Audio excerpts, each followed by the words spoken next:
여러분, 과학기술 지문을 읽을 때는 주의해야 할 점이 크게 두 가지가 있습니다. 첫 번째는 어떤 용어나 법칙, 원리에 대한 설명을 잘 찾는 것입니다. 정의나 예시 또는 비교 등과 같은 다양한 설명 방법을 통해서 용어나 원리와 법칙을 설명하고 있는데 이 설명이 어떤 것에 대한 설명인지를 분명하게 확인해야 합니다. 두 번째로 그러한 용어, 원리, 법칙과 관련된 작용들이 어떤 과정을 거쳐서 이루어지는지를 잘 파악하는 것입니다. 최소한 한 단락 이상은 단계가 잘 설명이 되어 있습니다. 그 과정의 각 단계들을 여러분들이 잘 확인해야지 문제를 잘 풀 수 있습니다. 그 두 가지를 중심으로 바이러스에 대한 이 글을 읽어보고자 합니다. 사실 낯선 말이 많이 나오기 때문에 여러분들이 영상을 보고 또는 학습지를 보고 나서는 무슨 말인지 모르겠다, 모르는 말이 너무 많다, 단어 좀 정리해 주시면 안 돼요? 라고 피드백을 많이 달 것이라고 예상이 됩니다.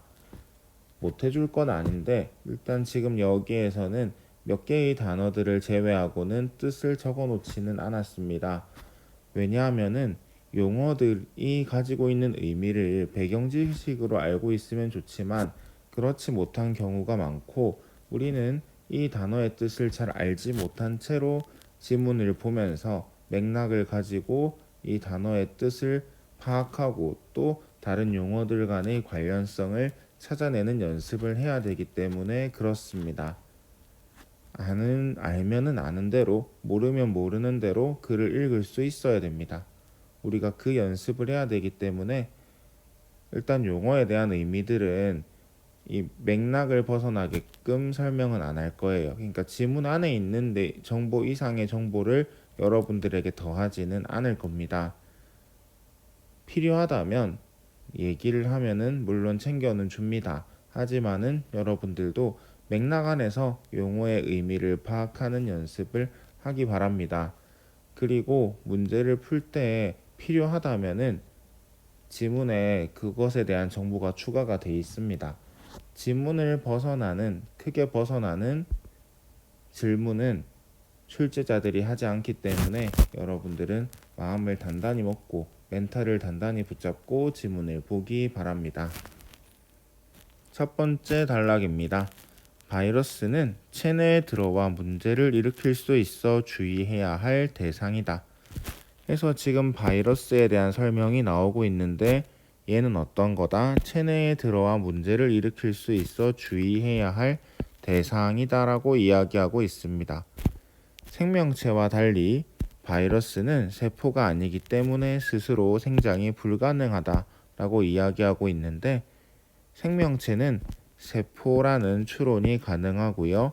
생명체는 세포이기 때문에 스스로 생장이 가능하다라는 말도 추론이 가능합니다. 어쨌든 바이러스는 스스로 생장이 불가능합니다.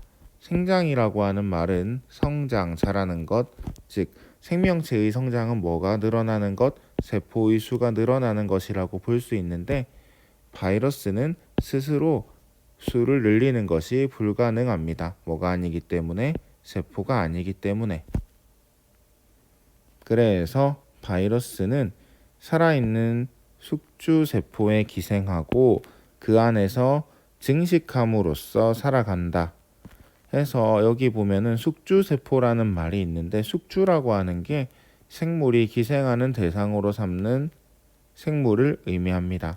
그래서 어쨌든 세포에 기생한다는 이야기예요. 누가요? 바이러스가요. 그 안에서 증식함으로 살아간다.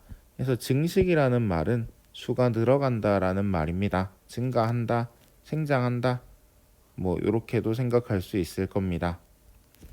해서 이 부분까지를 정리해 보면은 바이러스는 체내에 들어와 문제를 일으켜 주의해야 될 대상인데 얘는 생명체하고는 달리 스스로 생장이 불가능합니다. 그래서 살아있는 숙주세포에 기생해서 그 안에서 증식함으로 생장을 합니다. 바이러스는 바깥을 둘러싸는 피막의 유무에 따라 구조가 달라진다. 앞에까지는 바이러스가 어떻게 수를 늘려가는가, 왜 이렇게 늘려가는가에 대한 내용이었다면 이제 이 아래는 바이러스의 구조에 대한 내용입니다. 그래서 피막이라는 말이 나오는데 이 피막은 뭐다? 바깥을 둘러싸는 것입니다. 그래서 바이러스는 피막, 둘러싸는 피막이 있다라는 게 확인이 되고요. 얘가 있고 없고에 따라서 구조가 달라진다는 것도 확인할 수 있습니다. 피막이 있는 바이러스는 피막의 바깥에 부착 단백질이 박혀 있고 피막 안에는 캡시드라는 단백질이 있다고 합니다. 그래서 피막이 있으면은 그림을 그리는 게 나을까요? 어쨌든 여러분들 한번 그려보세요. 피막이 있으면은 이 바깥쪽에 뭐가 박혀 있고 부착 단백질이라고 하는 게 박혀 있다고 합니다. 또 그 안에는 뭐가 있고 캡시드라는 단백질이 있어서 무엇을 그 안에 보관하고 있다? 핵산을 보관하고 있다라는 것을 확인할 수 있습니다. 그래서 바이러스가 만약에 피막이 있으면은 바깥에 피막이 있고 그 바깥에는 뭐가 박혀 있고 부착 단백질들이 박혀 있고 그 다음에 그 안에 캡시드가 있고 캡시드 안에는 핵산이 있다는 거. 이때 핵산은 DNA와 RNA 중 하나로만 구성이 된다고 합니다. 만약에 부착 단백질이나 캡시드나 핵산이나 DNA나 RNA에 대한 정의가 이 지문을 읽는데 좀 필요했다면 아마 출제자들이 여기다 적어놨을 건데 그런 게 언급되어 있지 않는 걸로 봐서는 이 용어들이 어떤 기능을 하는지만 이 지문 내에서 파악을 해도 된다라는 생각이 선생님은 지금 듭니다. 그래서 지금 여기 화살표가 연결되어 있는 게 보일 거예요. 그래서 얘들이 어떤 역할을 하고 어떤 기능을 하는지를 중심으로 나중에 살펴보면 될 것 같습니다. 이 이상의 정보는 물론 글을 조금 더 잘 이해하고 무슨 말인지 알려면 필요하겠지만은 문제를 풀 때는 이 정도만 알아도 충분하다는 이야기를 하고 싶고 같이 한번 볼까요? 이러한 구조를 갖는 바이러스는 숙주세포에 어떻게 감염하는 것일까? 해서 지금 이 글은 피막이 있는 바이러스, 이러한 구조를 가지고 있는 바이러스가 어떻게 숙주세포에 감염하는지에 대한 글이라는 것을 알 수 있습니다.